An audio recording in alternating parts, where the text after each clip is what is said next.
اور اقوام متحدہ کے قراردادوں میں موجود ہے.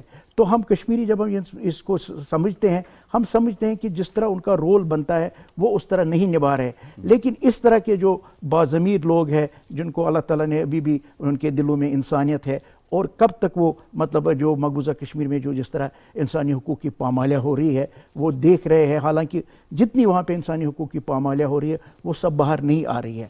تو اس حوالے سے ہم سمجھتے ہیں یہ خوش آئند بات ہے اور اس طرح اس کو آگے بڑھنا چاہیے. بالکل ٹھیک ہے. aph.gov.uk کے اوپر آپ جا کے اس پٹیشن کو دیکھ بھی سکتے ہیں جناب. دیکھ اس لیے سکتے ہیں کہ 6 اپریل اس کی لاسٹ ڈیٹ تھی. 26 فروری 2022 کو یہ پٹیشن جو ہے وہ دائر کی گئی تھی اور اس پہ کافی اچھا رسپانس آیا ہے. ریما میں آپ کی طرف آؤں گا.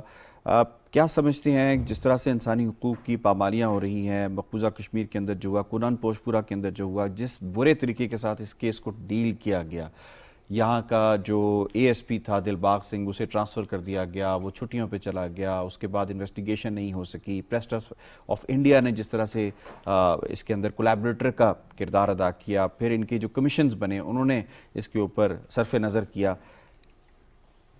ایسا لگتا ہے کہ ریاست ساری کی ساری مل کر ملی بھگت کے ساتھ کشمیریوں کو انہوں نے دبایا اور Kunan Poshpora as an excellent example of that. بالکل آپ صحیح کہہ رہے ہیں یاسر.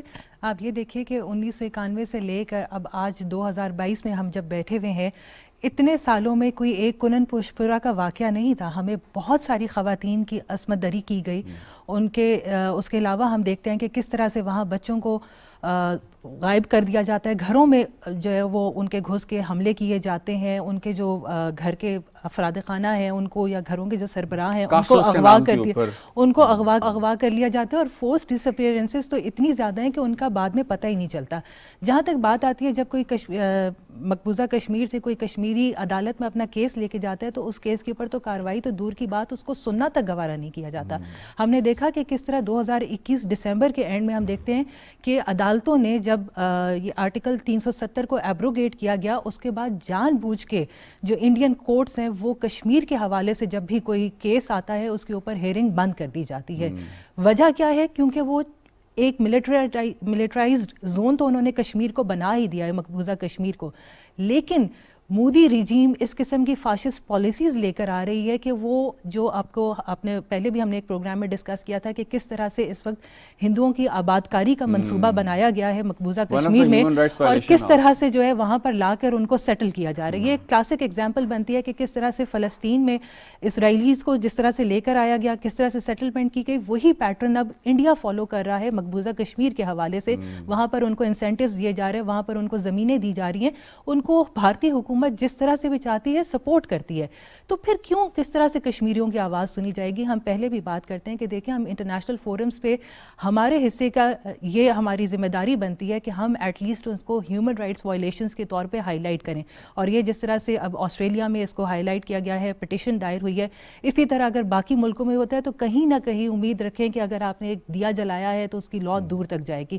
ہم مقبوضہ کشمیر کے حوالے سے بات کرتے ہیں کہ وہاں ظلم و ستم ہے، ہیومن رائٹس وائلیشنز چل رہی ہیں، پیلٹ گنز کا ہے. یونائٹڈ نیشن سیکیورٹی کونسل پہ ہم بار بار یونائٹڈ نیشنز کا دروازہ کھٹکاتے ہیں کہ آپ اس پر توجہ دیں. اچھا یہ بتائیں ریما، اس طرح کی پٹیشنز ہوتی ہیں، آپ ہمارے ناظرین کی جانکاری کے لیے بھی، ان پٹیشنز کا جو آن لائن اس کا سگنیچرز بھی ہوتا ہے، اس کا کوئی اثر پڑتا ہے؟ یہ ایک سافٹ انسٹرومنٹ کے طور پہ یوز ہوتی ہیں، یا جو ان کی پارلیمان ہے وہ اس کے اوپر کوئی بل پاس کر سکتی ہے یا کوئی قرارداد پاس کر سکتی ہے؟ بل تو اس حوالے سے نہیں پاس کیا جا سکتا، لیکن دیکھیں اگر کسی ملک کی فورن پالیسی بل اس طرح پاس کی جا سکتا ہے کہ انڈیا کو مشروط کر دیا جائے آپ کی تجارت کے ساتھ. بالکل. اور آپ کے پاس ایک اقوام متحدہ کا پلیٹ فارم موجود ہے، آپ کے جو بھی ملک ہے اس کی فورن پالیسی میں کہیں تو وہ ایٹ لیسٹ کہیں نہ کہیں وہ چیز ہائی لائٹ تو ہوئی ہے، کہیں نہ کہیں تو آیا ہے کہ آپ نے مقبوضہ کشمیر کے حوالے سے جو آپ انڈیا ظلم و ستم جاری رکھے ہوئے ہے اس کو کسی طرح سے روکے. دیکھیں کشمیر میں تو جو چل رہا ہے اس وقت امپورٹنٹ یہ بنتا ہے کہ آسٹریلیا جیسا ملک ہے، یو کے ہے، یو ایس ہے، یا اور جو آپ کے یو این کے پلیٹ فارم پہ جو بالکل ہیں، ایٹ لیسٹ وہ انڈیا کو پریشرائز تو کر سکتے ہیں کہ آپ اس کے جب تک سیٹلمنٹ نہیں ہو جاتی، ڈسپیوٹڈ ٹیریٹری ہے، آپ جب تک سیٹلمنٹ نہیں ہوتی at least human right violations تو بند کریں.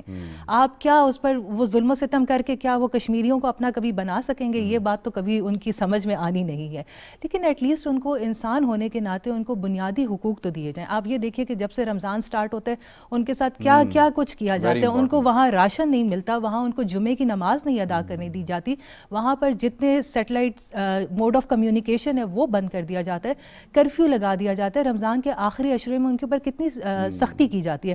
ہمارے پاس سر بھی بڑی اچھی طرح سے اس کو بتا سکتے ہیں کہ کتنی رپورٹس آتی ہیں. کشمیر میڈیا سروس ہمیں بتاتا ہے کہ بھائی عید کی نماز نہیں ادا کرنے گئی، جامع مسجد تو بند اور کیا وہاں پر آپ یہ ایک طرف ڈیمانڈ کرتے ہیں اور آپ یہ کلیم کرتے ہیں کہ آپ دنیا کی سب سے بڑی جمہوریت ہیں، اور وہ آپ کی جمہوریت ہمیں مقبوضہ کشمیر میں نظر آ جاتی ہے کہ آپ کے دعوے کہاں رہ جاتے ہیں. بالکل ٹھیک ہے. شیخ صاحب ان کا کوئی اثر آپ کو لگتا ہے کہ ایسی پٹیشنز کا اثر پڑے گا؟ اور انٹرنیشنل کمیونٹیز ہمیشہ ہم بات کرتے ہیں کہ وہ فریق ہیں، ایسے ہم نہیں کر سکتے کہ ان کو آؤٹ کر دیں، ان کو سائٹ پہ کر دیں، وہ ایک فریق ہیں.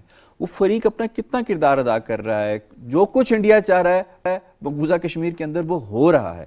ایسا نہیں ہوا کہ انہوں نے روکا. ایون ڈاکٹر گریگری نے کہا کہ جینوسائیڈ کی ساری جو علاماتیں ہیں وہ پوری بھی ہو چکی ہیں اور اب کام شروع ہونے والا ہے ایسا. تو انٹرنیشنل کمیونٹی نے کس حد تک ایک کشمیری کو مایوس کیا ہے؟ دیکھیے اس میں جو پیٹیشن میں اس میں آپ کا ایک یہ بھی بات ہوئی ہے جو فہد شاہ کے حوالے سے. فہد شاہ کون ہے؟ فہد شاہ ایک آن لائن کا جو یہ ہے صحافی ہے. تو اس کی اگر ہم بات کریں گے، اگر بات کریں گے آصف، جو کہ ابھی ہم دیکھیں گے 1300 دن ہو گئے اسے، ابھی بھی وہ آصف سلطان جن کو ہم کہہ رہے ہیں ابھی بھی وہ جس کا قصور کیا تھا؟ جس کا کوئی قصور نہیں. برہان مظفر وانی پہ ایک رپورٹ کیا جو کہ ایک صحافی کی ایک ذمہ داری ہے کہ وہ کسی کے اوپر رپورٹ لکھ سکتا ہے. اور یہ کچھ دن پہلے ایک صحافی کو قتل کیا گیا، شہید کیا گیا اس کو. پھر آپ خرم پرویز صاحب کو دیکھ لیجئے، ان کے حوالے سے آپ دیکھ لیجئے. پھر آپ دیکھیے سرتاج گل صاحب کو آپ دیکھ لیجئے. یعنی پہلے آپ دیکھ لیجئے اس پیٹیشن میں ان کا نام بھی انہوں نے مینشن کیا ہے. ٹھیک. تو اس کا مطلب یہ ہے کہ جو وہاں کی صحافت جو ہے اس پہ قدغنے ہیں، مطلب بالکل جو وہاں کی اصل میں آواز ہے وہ باہر نہیں آتی ہے. اور ان کو ایک تھٹ انہوں نے جو یہ بلیک لاز ہے اس میں ایک جو ہے اوپا جس کو ہم کہتے ہیں انلافل، یہ جو یعنی ایکٹیویٹیز میں جس کو کہتے ہیں، اور پریونٹو ایکٹ جس کو کہتے ہیں، یعنی اس حوالے سے 6 مہینے کا جو ہے نا آپ کا کیس کو سنا ہی نہیں جا سکتا ہے. ٹھیک ہے نا. اسی طرح پبلک سیفٹی ایکٹ کے تحت اگر ہم بات کریں گے، اس پہ اب بات چلیں گی. ہم اپنے قائد ہمارے جو ہیں جتنے بہت سارے قائدین ہمارے جیلوں میں، مسرت عالم بٹ صاحب، یاسین ملک صاحب، شبیر احمد شاہ صاحب، میں ان کی طرف بھی آؤں گا. 37 ٹائمز ان کو پبلک سیفٹی ایکٹ کے تحت گرفتار کیا گیا. یعنی چھوڑتے اس لیے کہ دوبارہ گرفتار کرتے، اور جو بھی کوئی جرم ہے اس کا کیس انہوں نے بنایا، لیکن کوئی بھی کیس ثابت نہیں ہوا. اب آئیں انٹرنیشنل کمیونٹی کی طرف. میں اسی طرح شبیر احمد شاہ صاحب کی بات آپ نے کی، یاسین ملک صاحب کی، آسیہ باجی اور باقی جتنے بھی قائدین وہاں پہ گرفتار ہیں. آسیہ اندرابی کے جو ہسبینڈ ہیں انہیں کتنا ٹائم ہوا؟ میرے خیال میں 30 سال سے کم نہیں ہوئے. ٹھیک ہے نا. 90 میں وہ گرفتار. یہ انٹرنیشنل کمیونٹی نہیں دیکھ رہی؟ یہی تو ہم کشمیری، تو یہی ہماری، تو یہی یہ جو آپ بات کریں یہ ہم کشمیری. یوکرین کے ساتھ جو کچھ ہو رہا ہے ہم اس کو انڈورس نہیں کرتے، بٹ یوکرین کے اوپر اتنی آوازیں اٹھائی جا رہی ہیں. What about Kashmiris? Are they lesser human? یہی ڈبل سٹینڈرڈ، اور ہم سمجھتے ہیں کہ ہم لیسر ہیومن ہیں. اس لیے لیسر ہیومن ہے کیونکہ انصاف کے جو تقاضے نا، انصاف کب پورا ہو سکتا ہے؟ جب پیریٹی کے ساتھ آپ انصاف کی طرف چلے جائیں گے. یعنی ایک طرف آپ ایک اصول اپنائیں گے، دوسری طرف دوسرا اصول اپنائیں گے، تو کس طرح انصاف مل سکتا ہے؟ تو ہم کشمیری جو ہے ہم مایوس نہیں ہیں. مایوس اس وجہ سے نہیں ہے کیونکہ ہمیں پتہ ہے کہ ہماری یہ جو جدوجہد ہے یہ حق پہ مبنی ہے. ہمیں پتہ ہے یہ جدوجہد جو ہے اس میں ٹائم دیر سویر لگتا ہے، اس میں کوئی شک کی بات نہیں ہے. حالانکہ مقبوضہ کشمیر کے عوام جو اس وقت جن نامساعد حالات سے وہ گزر رہے ہیں، اور جس طرح وہ ظلم و جبر اور باقی جو جتنے بھی یہ ظلم اور جبر کے ہتھکڑے ہیں وہ برداشت کر رہے ہیں، وہ ہم سمجھتے ہیں کن حالات میں، جس طرح ابھی انہوں نے ذکر بھی کیا ہے. آپ کو تکلیف ضرور ہے لیکن آپ مایوس نہیں ہیں. مایوس نہیں. بریما صاحبہ، میں بہت زیادہ سینک نہیں بننا چاہ رہا ہے سارے معاملے کے اندر، لیکن مجھے ایسے لگتا ہے کہ یہ ان ڈیولپڈ کنٹریز کے اندر، یا ایون آسٹریلیا کی اگر ہم بات کر لیں، یہ جب پٹیشنز وغیرہ لائی جاتی ہیں، یہ ان کنٹریز کی جو اپنی گڈ ول ہے یا سٹینڈنگ ہے اس کو امپروو کرنے کے لیے لائی جاتی ہے. دیکھیں جی، ہم تو بہت زیادہ کانشیس ہیں ہیومن رائٹس کے حوالے سے، لیکن when it comes to result, کہ آپ کے اس ایکشن سے، اس ایکٹ سے کشمیریوں کی زندگیوں میں کیا فرق پڑا، ہندوستانی حکومت پہ کتنا زور پڑا، یا آپ نے اپنی تجارتی، جیسے میں بل کی بات کر رہا تھا، جو تجارتی روابط ہیں اس پہ کس حد تک آپ نے نظر ثانی کی اپنے قانونوں کو تبدیل کر، قوانین کو تبدیل کر کے، یہ تو ہمیں کچھ نظر نہیں آتا. آپ بالکل درست فرما رہے ہیں. دیکھیے جو سو کالڈ ویسٹ ہے نا, وہ بہت بڑا ہیومن رائٹس کا جو جیسے کہنا چاہیے وہ پرچار کرتے ہیں. وہ کہتے ہیں کہ جی جتنا ہم ہیومن رائٹس پہ سینسٹائز ہیں, جتنا سوچتے ہیں, اتنا تو دنیا کا کسی ملک کو کوئی پرواہ نہیں ہے. لیکن آپ دوسری طرف دیکھیں تو تھرڈ ورلڈ کنٹریز میں موسٹلی جو اگر آپ کا مڈل ایسٹ کا کانفلکٹ زون آ جاتا ہے, یا اگر ہم کشمیر کی ہی بات کریں تو کتنے عرصے سے, مطلب اب کیا سال 10 سال 30 سال 40 سال, مطلب یہ 7 دہائیوں سے یہ ظلم و ستم جاری ہے, اور دنیا کا کوئی حصہ اس کے اوپر اتنا سینسٹائز نہیں, کسی کو خیال نہیں آیا, کسی حکمران کو نہیں آیا.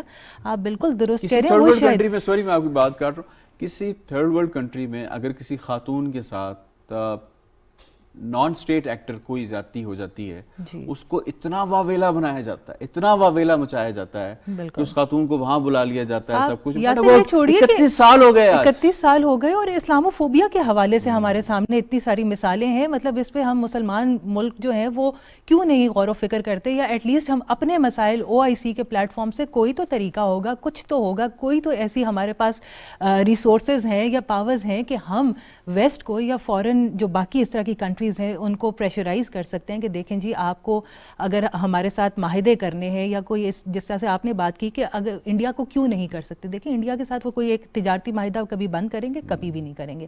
ان کے پاس انڈیا اس وقت اس وقت انڈیا ان کے سامنے, ان کو نظر آتا ہے کہ ان کے یہ کیمیکل ویپنز تیار ہوئے, اس کی ٹیسٹنگ لیب ہے. کے اوپر بھی بڑی گہری نظر ہے. تھوڑا یہ بھی بتا دیجیے گا کہ آسٹریلیا یا اس طرح کے جو ممالک ہیں, یہ تو ان کے جو بلاکس بننے جا رہے ہیں اس کا بھی حصہ ہے. بالکل آپ نے صحیح کہا. جب ہم کوڈ کی بات کرتے ہیں, آکس کی بات کرتے ہیں, انڈو پیسیفک میں جو ڈیولپمنٹ ہو رہی ہے اس میں ایک انڈیا کا میجر شیئر رکھا گیا ہے. اور یوکرین کے حوالے سے اگر آپ نے آؤٹ آف دی کانٹیکسٹ بات ہو جائے گی, لیکن یوکرین کے حوالے سے آپ دیکھیں کہ انڈیا کی خارجہ پالیسی ایسی ہے کہ اس نے امریکہ کو بھی ساتھ رکھا ہوا ہے, اس نے آسٹریلیا کو بھی ساتھ رکھا ہوا ہے, باقی ممالک کو اس نے اپنے اس طرح سے ایک کور کیا ہوا ہے مودی رجیم نے کہ وہ ان کی نظر جاتی نہیں ہے کہ وہ کشمیر میں اس وقت کیا کیا جا رہا ہے. تو آپ بالکل صحیح کہہ رہے ہیں, جب تک انڈیا کے ساتھ ان کے کوئی ایسے پریشر ایلیمنٹس نہیں سامنے آتے, کوئی ایسے پریشر پوائنٹس نہیں وہ دیتے کہ اگر آپ کشمیر میں یہ ظلم و ستم بند کریں گے, اچھی پیش رفت ضرور ہے, لیکن یہ تو والنٹیئرز کی جانب سے ہے نا. واٹ اباؤٹ اسٹیٹ, حکومتیں کیا کر رہی ہیں؟ حکومتیں تو کچھ نہیں کر رہی اس حوالے سے. دیکھیں آپ بالکل صحیح کہہ رہے ہیں, اس کے لیے ہماری خارجہ پالیسی جو ہے اس کو بھی مزید ڈائنامک ہونے کی ضرورت ہے. ہم خارجہ پالیسی ٹھیک ہے ہماری ڈائنامک ہے, ہم جگہ جگہ پر جا کے اس کو ہائی لائٹ کرتے ہیں, چاہے وہ UN کا پلیٹ فارم ہو, OIC کے آپ کے ایونٹس آتے ہیں, کچھ بھی ہوتا ہے, یا ہمارے جہاں بھی ہمارے جو وفد باہر کے ملک میں جاتے ہیں تو کشمیر جو ہے وہ آپ کا ضرور آپ کے ایجنڈا میں شامل ہوتا ہے. لیکن کشمیر کے حوالے سے پھر وہی بات ہے کہ جب آپ جائیں کسی پلیٹ فارم پہ تو ایک تیاری کر کے جائیں, اور ایٹ لیسٹ اس کو, اور میں ضرور سر کی اجازت سے یہ چاہوں گی کہ اسپیشلی جو ہم دیکھتے ہیں کہ اب انڈیا نے کشمیری یوتھ کو ٹارگٹ کرنا شروع کیا ہے, مطلب بزرگوں کو, ہمارے جو رہنما تھے, حریت رہنما تھے یا خواتین تھیں, ان کے اوپر ظلم و ستم کر کے دیکھ لیا. انہوں نے اب پرٹیکولرلی سوشل میڈیا کے تھرو آپ کشمیری یوتھ کو ٹارگٹ کر رہے ہیں, اور وہ ایسی بہت ساری چیزیں اس کو کس طرح سے وہ پریشرائز کیا, وہ چاہتے ہی نہیں ہے کہ کوئی اور برہان وانی جنم لے اور پھر تحریک آزادی کو لے کے آگے. شیخ عبد المتین صاحب, کیونکہ آپ سیکرٹری جنرل بھی ہیں PHC کے, تازہ ترین صورتحال تھوڑی سی ہمارے ناظرین سے بھی شیئر کر لیجیے گا کہ اس وقت ہیومن رائٹس وائلیشن جو مقبوضہ کشمیر کے اندر ہو رہی ہیں, جو آپ تک اطلاعات ہیں وہ بھی ہمارے ناظرین تک پہنچائیے گا. اور اس کے ساتھ ساتھ ایک احترام رمضان بھی ہوتا ہے. بے شک وہاں پہ جو رجیم ہے وہ ہندو رجیم اس وقت بیٹھی ہوئی ہے وہاں پہ, لیکن ایک دوسرے مذہب کا ایک احترام بھی ہوتا ہے. کیا اسے ملحوظ رکھا جا رہا ہے؟ دیکھیں پہلے تو ہم دیکھیں گے کہ فوج ادھر کتنی موجود ہے, 10 لاکھ کی فوج وہاں پہ موجود ہے. پھر جو کیونکہ زمینی صورتحال اگر ہم دیکھیں گے تو کشمیر کی اس وقت جو زمینی صورتحال یہ ہے کہ وہ ایک بہت بڑا جیل خانہ بنا ہوا ہے. اور جہاں تک ہم مذہبی آزادی کی بات کریں گے تو جس طرح انہوں نے بھی فرمایا, میڈم نے بھی, کہ کیا کیا وہاں پہ ہو رہا ہے, کوئی لحاظ نہیں رکھتے ہیں. تو ہم سمجھتے ہیں کہ یہ جو بھارت کی جو اصل میں جو وہاں کی جو پالیسی ہے, اب خاص کر جو آپ نے بھی بات کی ہے, وہ یہ ہے کیونکہ وہ جو غیر ریاستی باشندوں کو وہاں پہ آباد کرا رہے ہیں, اور یہ جو سیٹلر کالونیز وہ بنا رہا ہے, یہ سب سے جو اس وقت جو ہے نا, یہ جو ہمیں دیکھنا چاہیے اور اس چیز کو مطلب نا غور کرنا چاہیے. یہ جو سیٹلرز کالونی ہے یہ صرف اور صرف اس وجہ سے ہے کیونکہ ابھی آپ نے جو بات کی ہے چیئرمین صاحب کی, جو ہیومن رائٹس واچ کی چیئرمین ہے, انہوں نے جو یہ کہا ہے کہ بھارت جو جا رہا ہے جنوسائیڈ کی طرف, یعنی انہوں نے کہا کہ اس حوالے سے آلریڈی مقبوضہ کشمیر میں وہ 8 چیزیں